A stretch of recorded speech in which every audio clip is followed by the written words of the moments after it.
First contact and deception. The quantum sensors buried deep beneath Europa's ice sheet detected the anomaly first. A massive object, dropping out of faster-than-light travel at the edge of the solar system. Dr. Sarah Chen stared at the readings, her dark eyes reflecting the holographic display's blue glow in the dimly lit monitoring station. After 15 years of watching the stars, humanity had finally caught its first glimpse of an alien civilization. But they weren't supposed to be here. Not yet. "Get me the Defense Council," she commanded, her voice steady despite the gravity of the moment. Authorization, Chen Delta 7. Within moments, the chamber's walls transformed into a virtual conference room. 12 figures materialized in their seats, the leaders of Earth's unified defense forces. At the head of the table sat Admiral Marcus Rivera, his weathered face bearing the weight of 2 decades of preparation for this exact moment. "Dr. Chen," Rivera's deep voice resonated through the chamber. "I trust this isn't a drill." "No, sir. The Meridian Empire's scout ship matches every signature we extracted from the Ganymede wreckage. They're here 3 years ahead of schedule." The room fell silent. In 2157, humanity had discovered the remains of an alien scout ship crashed beneath Ganymede's surface. The vessel's databanks had revealed a chilling truth. Earth lay in the expansion path of the Meridian Empire, a vast civilization that had conquered over 300 species across 12,000 light-years. But the discovery had also given humanity an unprecedented advantage: time to prepare and knowledge of their enemy. "Launch Operation Looking Glass," Rivera ordered. "Dr. Chen, initiate the surface protocols. Let's show our visitors exactly what they expect to see." Across the solar system, humanity's true capabilities began to disappear. Massive underground cities on Mars vanished beneath holographic wastelands. The shipyards of Titan, capable of producing vessels that could outmaneuver anything in the Meridian fleet, shifted into quantum shadow states. Orbital defense platforms around Earth cloaked themselves, replaced by primitive communications satellites. Within hours, the solar system had transformed into a convincing facade of a civilization, barely taking its first steps into space. The Meridian scout ship, the Eternal Dawn, crossed Neptune's orbit with supreme confidence. Captain Vexlor, a veteran of countless first contact missions, studied the primitive electromagnetic signals emanating from the third planet with something approaching boredom. "Another Type II civilization," he noted in his log. "Primitive chemical rockets, basic orbital structures, no quantum communications capability detected. Recommended for standard integration protocol." In the Empire's carefully categorized universe, Earth appeared to be just another world ripe for conquest. The humans broadcast their radio and television signals into space with apparent carelessness, telling stories of their conflicts, their divisions, their technological limitations. Perfect. What Vexlor couldn't see were the quantum-entangled receivers capturing and analyzing every scan his ship made. Each probe he launched was tracked, its data intercepted and subtly altered before reaching his sensors. Every conclusion he drew had been carefully crafted by Earth's most sophisticated AI systems. Dr. Chen watched the deception unfold from Europa, her hands steady as she adjusted the planetary camouflage systems. "They're following the exact search patterns we extracted from the wreckage," she reported to Admiral Rivera. "The Empire's protocols haven't changed in over 3 centuries. Predictability," Rivera mused, "will be their downfall." "What's their estimated time to invasion?" "Based on standard Imperial protocols, 8 months. They'll need time to mobilize their integration fleet and position their support structure." Rivera nodded, his holographic form shimmering slightly. 8 months to complete the Lazarus Protocol. "Can we do it?" Chen's lips curved into a slight smile. "Sir, we've been ready for 3 years. The real question is, are they ready for us?" In high orbit above Earth, the Eternal Dawn prepared to return to Imperial space. Captain Vexlord finalized his report, confident in his assessment. Another simple conquest for the Empire's glory. The humans would never see them coming.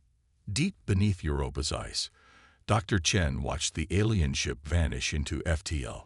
She opened a secure channel to all of humanity's hidden facilities across the solar system. Phase 1 complete. Begin countdown to Phase 2. The game was set.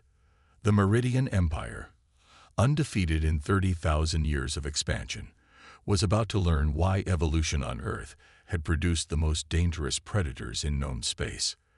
They had given humanity time to prepare, and that would prove to be their greatest mistake.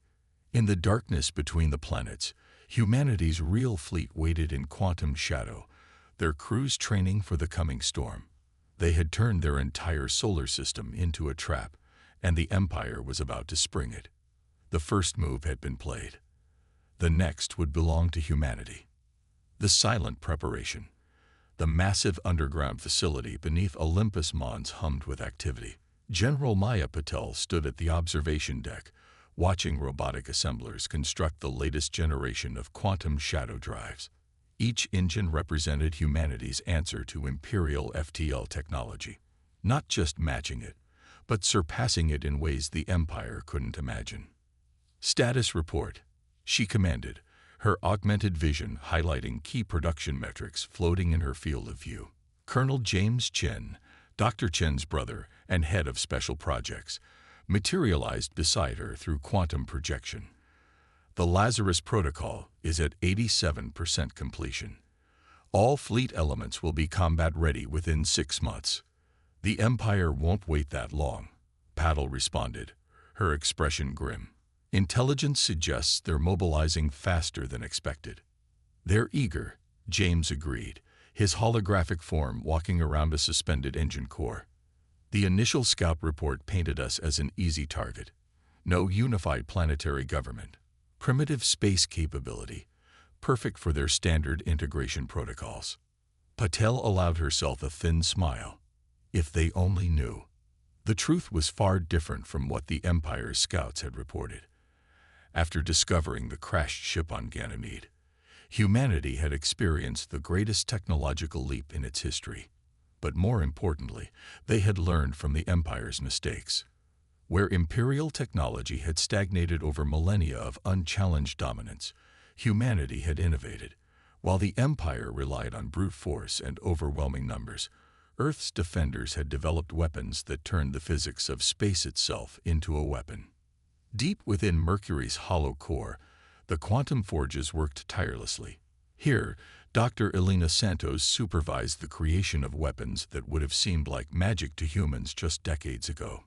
Dark matter disruptors, gravity lenses that could focus the power of a star into a precise beam, and swarms of self-replicating nanites that could disassemble enemy ships at the atomic level.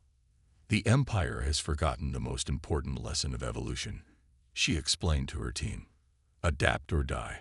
They've been the apex predator for so long, they've lost their edge.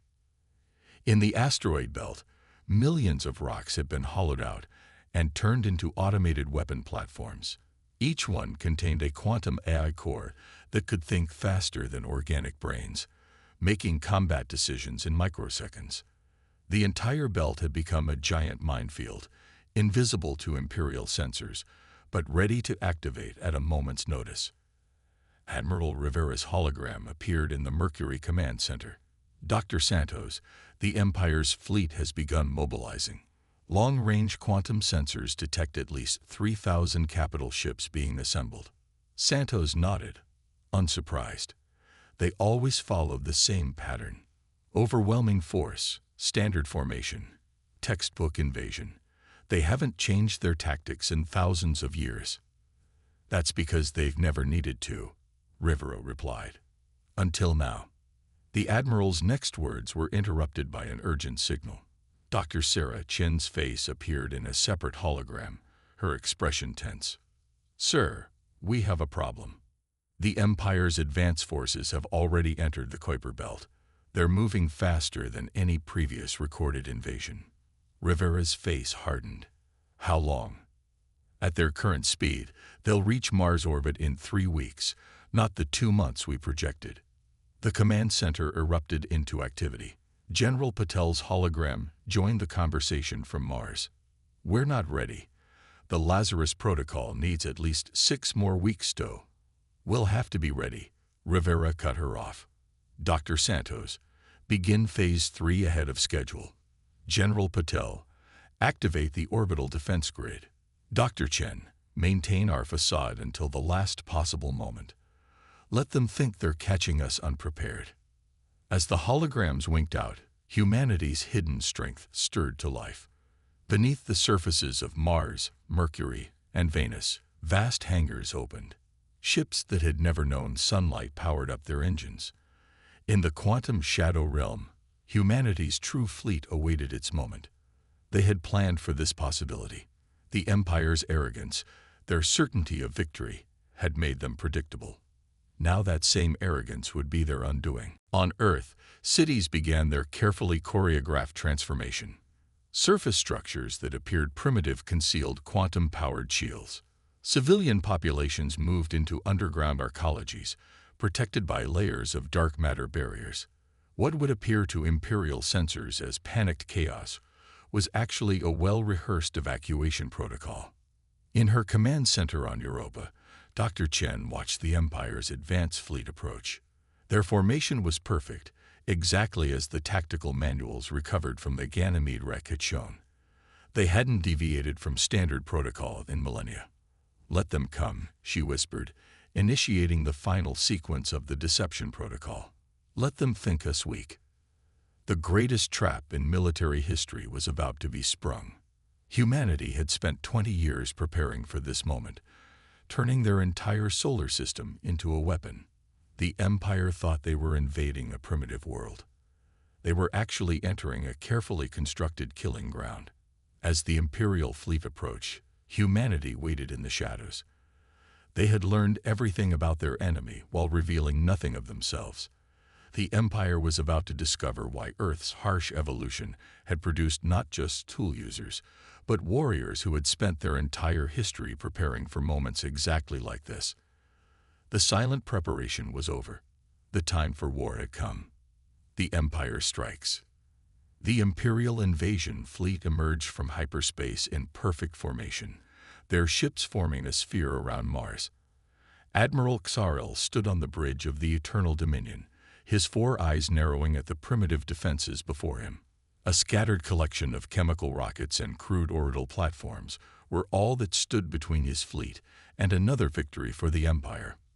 "Pathetic," he muttered, mandibles clicking in amusement.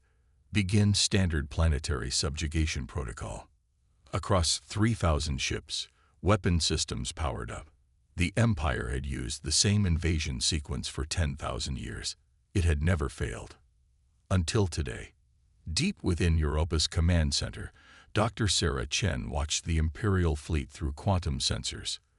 "They're exactly where we want them," she reported to Admiral Rivera, initiating Operation Honeypot.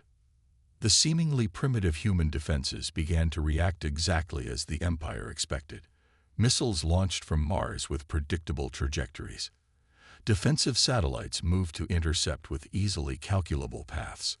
Everything appeared to confirm the scout ship's assessment of Earth's technological level.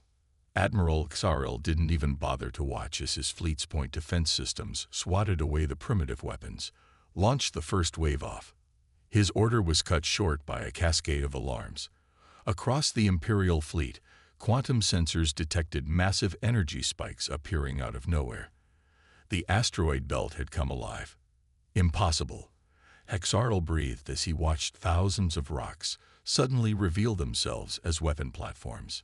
Each asteroid opened like a flower, revealing weapon systems that his sensors couldn't even categorize.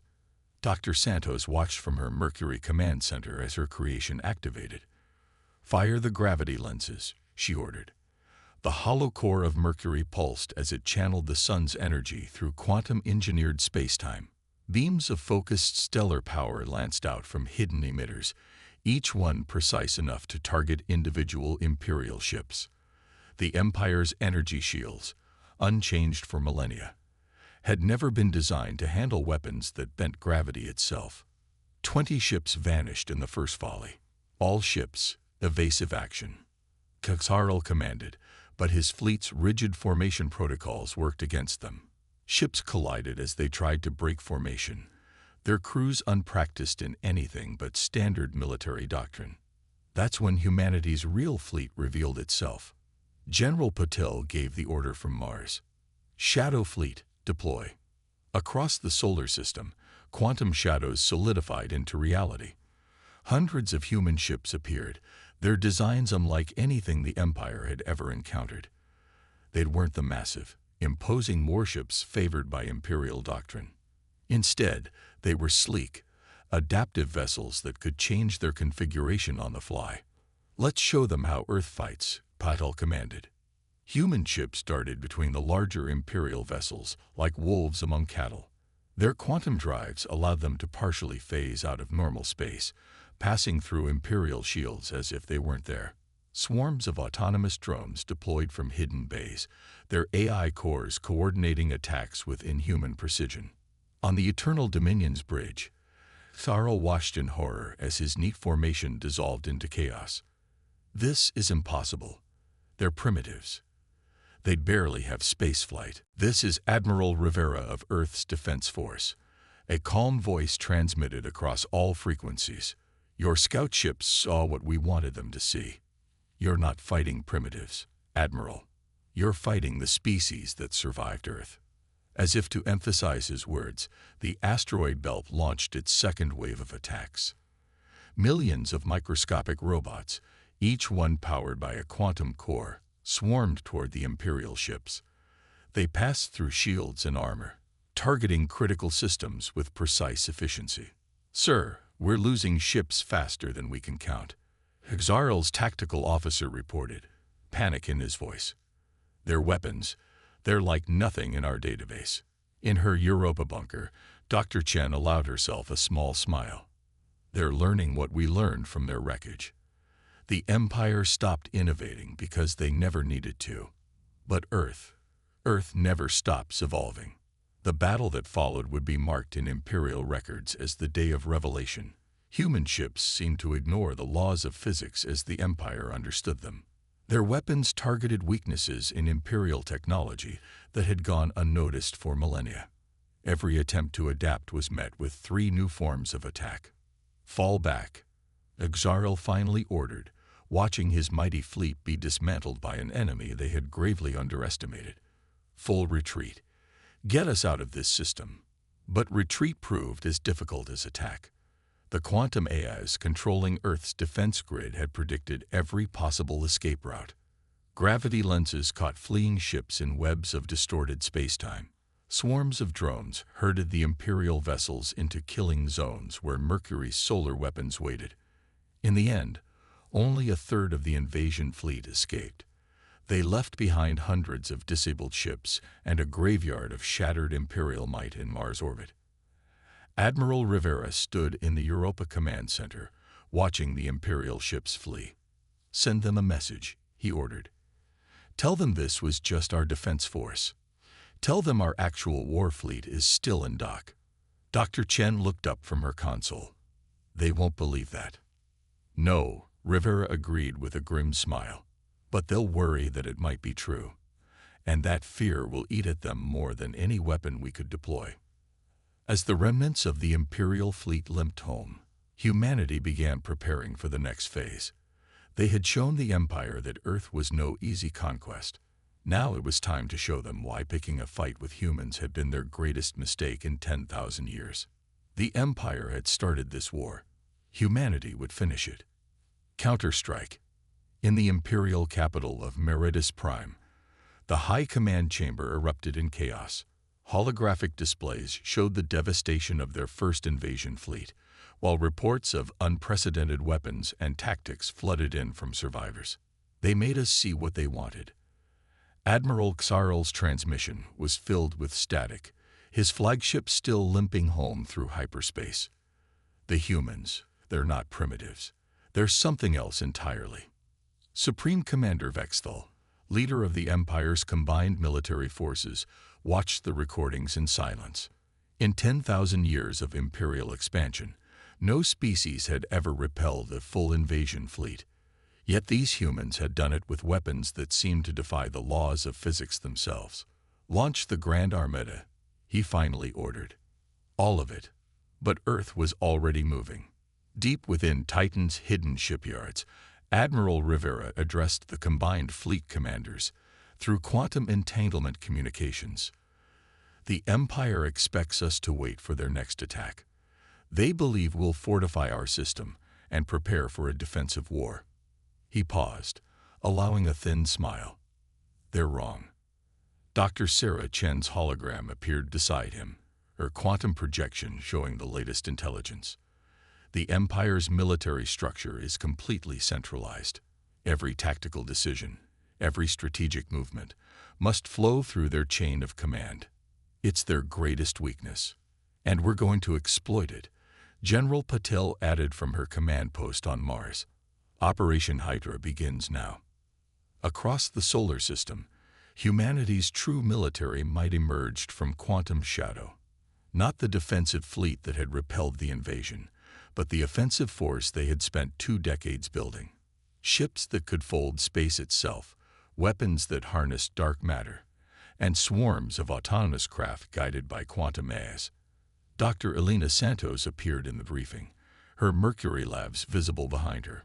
The Empire thinks they know our capabilities from the defensive battle. They're preparing to counter what they've already seen. She gestured, bringing up schematics of new weapon systems. They haven't seen anything yet. The counterattack began not with a massive fleet engagement, but with silence. Human ships, cloaked in quantum shadows, slipped past the Empire's border defenses. They carried a weapon more devastating than any gravity lens or nanite swarm: information. For millennia, the Empire has ruled through technological superiority. Dr. Chen explained as the infiltration ships reached their targets. Their subject species are kept in line by carefully controlled access to Imperial tech. Today, we'd break that monopoly. Across 100 conquered worlds, quantum data packets began broadcasting on all frequencies. Technical specifications, manufacturing techniques, and scientific principles that the Empire had hoarded for thousands of years suddenly became public knowledge. But mixed in with the Imperial secrets was something even more powerful: human innovation. The effect was immediate. Worlds that had been under Imperial control for generations suddenly found themselves with the knowledge to resist. The Empire's carefully maintained technological hierarchy began to crumble. "Send in the Phantoms," Rivera ordered. From the shadow of Saturn's rings, humanity's stealth fleet emerged. These ships, smaller than traditional warships, carried the most dangerous weapon Earth had developed: choice. As Imperial forces rushed to contain the spreading technological revolution, human ships appeared in system after system. They didn't come as conquerors, but as liberators, offering suppressed species something the Empire never had: partnership. "We don't want your submission," Rivera's message broadcast across formerly Imperial space. "We want your innovation, your creativity, your unique perspective." Earth learned long ago that diversity breeds strength. The Empire fears that truth. The Empire's response was predictable. They launched their Grand Armada, 50,000 ships strong, the largest military force ever assembled in the galaxy's history. But they were fighting a war unlike any they had faced before. Human vessels seemed to appear and disappear at will, striking critical targets before vanishing into quantum shadows.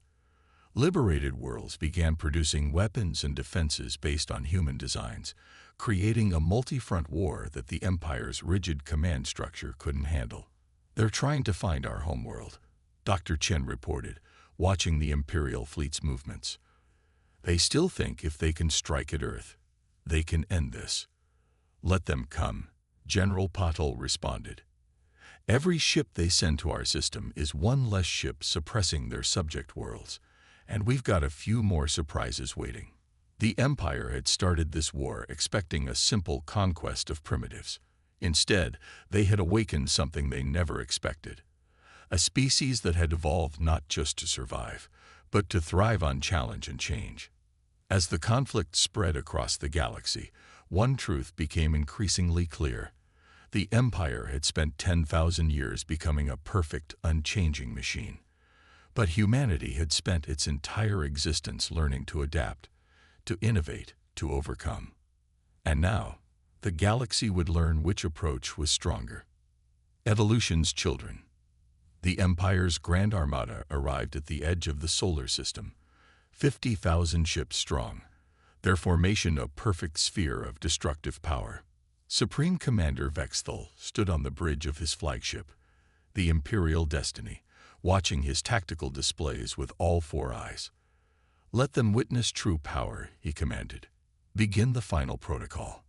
But the solar system that greeted them was empty. No defense fleet, no weapons platforms. Even the asteroid belt hung silent and lifeless in space. Earth itself showed only primitive settlements and basic technology, as if the previous battle had never happened. Dr. Sarah Chen stood in the Europa Command Center, watching the Imperial fleets approach. "They still haven't learned," she said softly. "Even now, they're following the same tactical doctrine they've used for 10,000 years.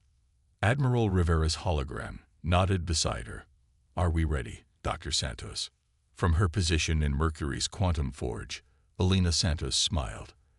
"Operation Singularity is armed and waiting. We've turned the entire solar system into a weapon. They just don't know it yet."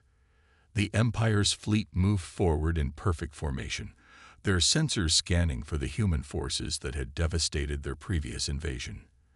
They found nothing. No quantum signatures, no gravity distortions, no sign of the advanced technology that had humbled them before. That's when Dr. Chen activated the trap. Space itself seemed to twist. The quantum AI cores hidden throughout the solar system activated simultaneously, implementing humanity's most ambitious weapon yet. They weren't targeting the Imperial ships directly. They were rewriting the laws of physics around them. "Impossible!" Vexthal shouted as his fleet's weapons suddenly fired with only a fraction of their power. "What sorcery is this?" Admiral Rivera's voice echoed through every Imperial command channel.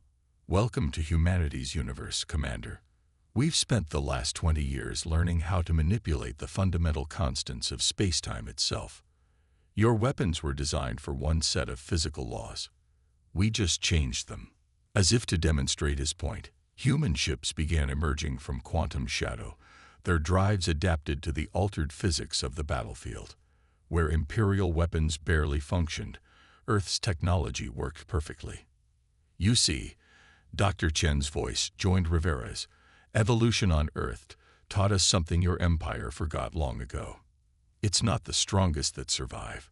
It's those most responsive to change." The battle that followed would be remembered for millennia. Imperial ships found their energy weapons depleted, their shields operating at minimal power, their FTL drives non-functional. Meanwhile, human vessels danced through the altered space-time, their quantum-adapted technology unaffected by the changes. From her command post on Mars, General Patel coordinated the attack. "Show them why Earth's children rule the darkness between stars." Swarms of autonomous drones, each one powered by a quantum AI, tore through the Imperial formation. Gravity lenses focused the sun's power with surgical precision. But most devastating of all was the simple fact that humanity's weapons worked in conditions where Imperial technology failed. As his mighty armada was systematically dismantled, Supreme Commander Vexthal finally understood. The humans hadn't just developed better weapons, they had fundamentally changed how warfare itself worked. Every adaptation the Empire made was countered before they could implement it. Every tactic they tried had already been anticipated and countered. "We offer you one chance," Rivera's voice came again. "Unconditional surrender. Not to rule you, but to help you remember how to evolve." In the Imperial capital, the Emperor watched in horror as reports of the battle reached him. But worse than the military defeat was the news from the occupied worlds. The knowledge humanity had spread had taken root. Former subject species were developing their own innovations, combining Imperial tech with human principles to forge new paths. The Empire's perfect, unchanging order was being replaced by something new: evolution. Dr. Chen stood with Rivera and Patel as they received the Empire's surrender. They never understood what they were fighting. she said. They thought technology made them superior. They forgot that technology is just a tool. It's the ability to adapt, to change, to overcome that makes a species truly powerful. And now, Patil asked. Rivera smiled. Now we teach them what humanity learned long ago. That true strength lies not in domination, but in collaboration. Not in stagnation, but in constant growth. Not in uniformity, but in diversity. As the Empire's ships powered down their weapons, a new era began. Humanity had not just defeated the greatest military force in the galaxy. They had introduced something far more powerful: change itself. The children of Earth, forged by millions of years of relentless evolution, had reminded the galaxy of a truth written in their very DNA. Adapt or die. The Empire had chosen stagnation. Humanity had chosen to keep evolving. And in the end, that made all the difference.